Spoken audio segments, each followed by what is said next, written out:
Kagulat World, buong China, buong Asia, at lalong-lalo na ang Pilipinas, kinilabutan sa ginawa ni Alexandra Ala sa Guangzhou Open. Kasama ang veteranang si Nadia Kichenok, pinatumba nila ang matinding Russian duo na sina Polina Kudermetova at Kamila Rakimova sa straight sets 6-3, 7-5 para makapasok sa semifinals ng WTA doubles event. Ang laban ay puno ng tensyon at talento. Sa loob lamang ng 68 minuto, pinakita ni Ala at Kichenok ang solidong kombinasyon ng youth at experience. Si Alex ang nagbigay ng explosiveness at creative angles, habang si Kichenok ang nagdala ng disiplina at strategic shot placement.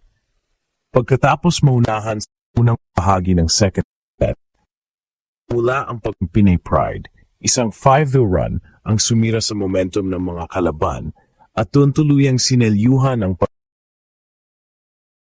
Hindi basta-basta ang tinalo ni Alex. Parehong top 70 WTA doubles players sina Kudermetova at Rakimova, mga regular sa Grand Slams at WTA Tour.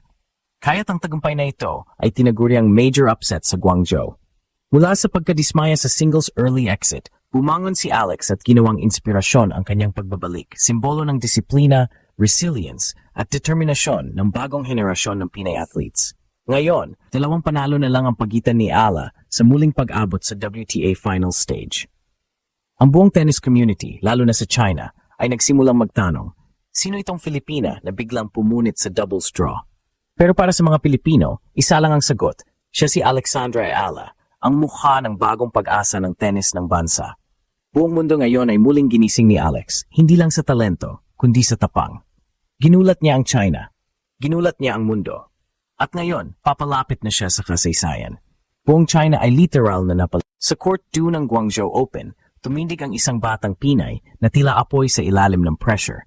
Alexandra Alex Ala, kasamang si Nadia Kichenok ng Ukraine, sumabog sa quarterfinals at nagpagpatumba ng mga kilalang Russian stars na sina Polina Kudermetova at Kamila Rakimova sa straight sets 6-3, 7-5. Sa loob lamang ng 1 oras at 8 minuto, binasag ni Ala ang inaasahan ng marami at muli na namang ginulat ang buong mundo ng tennis. Ang crowd sa Guangzhou ay hindi inasahan ng intensity na ipinakita ng 19-year-old Filipina. Mula sa matatag na baseline exchanges hanggang sa fearless net attacks, si Ala ang naging spark ng laban. Bawat forehand niya ay parang hampas ng tiwala, bawat sigaw niya ng vamos ay parang alon ng kumpiyansa na umabot hanggang Pilipinas. Sa tabi niya, ang veteranang si Kichenok ay nagbigay ng composure, isang perfect balance ng youth and experience na nagdala sa kanila sa semifinals. Hindi madali ang assignment nila. Si Kudermetova ay top 70 doubles player habang si Rakimova ay regular WTA Tour competitor na may Grand Slam exposure. Pero sa halip na matakot, lumaban si Alex na parang veterana. Sa second set, nang muntik silang maunahan, nag-spark ang tinatawag na Pinay Fire. 5 sunod na games ang nakuha nila para isara ang laban, 7-5. Doon tuluyang pumutok ang crowd habang si Ala ay sumigaw, nakataas ang kamao at napangiti sa gitna ng court. Proud, matatag at walang takot. Para sa Pilipinas, hindi lang ito panalo. Isa itong pahayag na kahit galing sa isang maliit na bansa sa Southeast Asia, kayang sumabay at manguna sa pinakamalalakas sa mundo. Para sa mga batang nangangarap hawakan ng raketa sa Maynila, Cebu o Davao, si Alex ay naging simbolo ng posibilidad. At sa bawat panalo, parang naririnig ng buong bansa ang mensaheng. Kaya pala natin. Ngayon, papasok siya sa semifinals na dala ang momentum at respeto ng lahat. Sa likod ng kanyang mata ay hindi lang ambisyon, kundi misyon, ang itaas ang bandila ng Pilipinas sa court ng mga banyaga. At kung ang quarterfinals ay paunang babala, handa na ang buong mundo sa susunod na pagsabog. Ang Pinay Kid na ginulat ang China at muling binuhay ang paniniwala ng isang bansa. Ang semifinal ticket ni Alexandra Ala sa Guangzhou Open ay hindi basta numero sa draw. Ito ay simbolo ng pagbabalik ng tapang, determinasyon at puso ng isang tunay na Pilipina. Pagkatapos ng maagang pagkalas sa singles bracket, ginamit ni Alex ang doubles bilang bagong laban, bagong yugto ng redemption. Sa halip na panghinaan ng loob, mas naging matalim ang kanyang focus, mas naging malalim ang kanyang grit. Sa tabi ni Nadia Kichenok, isang veterana na kilala sa WTA doubles circuit, nakita ng tennis fans ang kakaibang synergy, ang youthful explosiveness ni Alex na sinabayan ng composed maturity ni Kichenok. Sa laban kontra Kudermetova at Rakimova, walang porma ng takot. Ang bawat return ni Ala ay matalas. Ang bawat rally ay sinasabayan ng instinct at timing na parang matagal ng sanay sa ganitong level. Kapag tumitira siya ng cross-court winners, napapaindak pati commentators dahil hindi lang galaw yon, sining ng kumpiyansa. At doon nagsimula ang pagbabago ng narrative. Mula sa pagiging young wildcard from the Philippines, si Ala ay biglang naging main storyline ng tournament. Ang WTA coverage sa China ay umikot sa kanyang pangalan, habang ang mga Pinoy sa social media ay sabay-sabay na nag-trending ng Vamos Alex at Pinay Power. Sa loob ng 68 minuto, pinatunayan ni Alex na hindi mo kailangang maging top seed para magpasabog ng ingay. Kailangan mo lang ng puso, tapang at paniniwalang kaya mong lumaban sa kahit sino. Ang chemistry nila ni Kichenok ay parang pinagtagpo ng tadhana.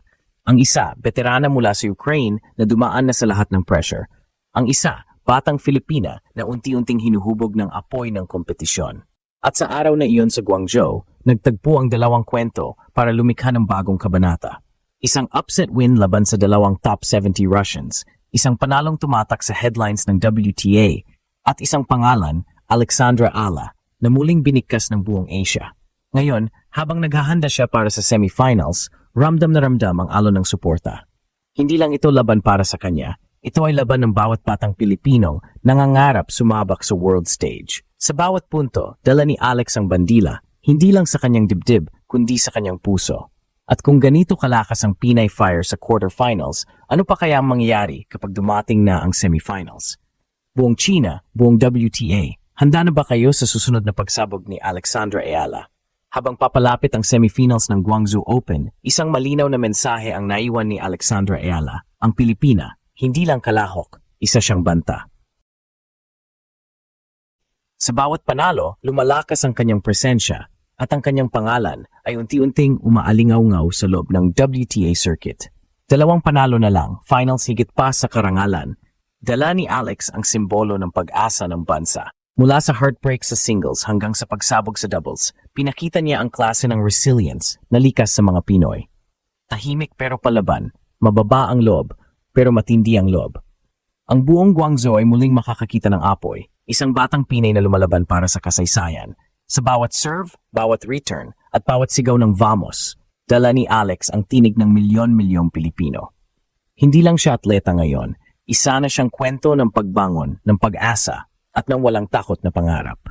At kung itutuloy ni Alex ang ganitong apoy, posibleng magising muli ang buong WTA sa katotohanan na matagal na nating alam. Kapag Pinay ang tumindig, ginugulat talaga ang mundo.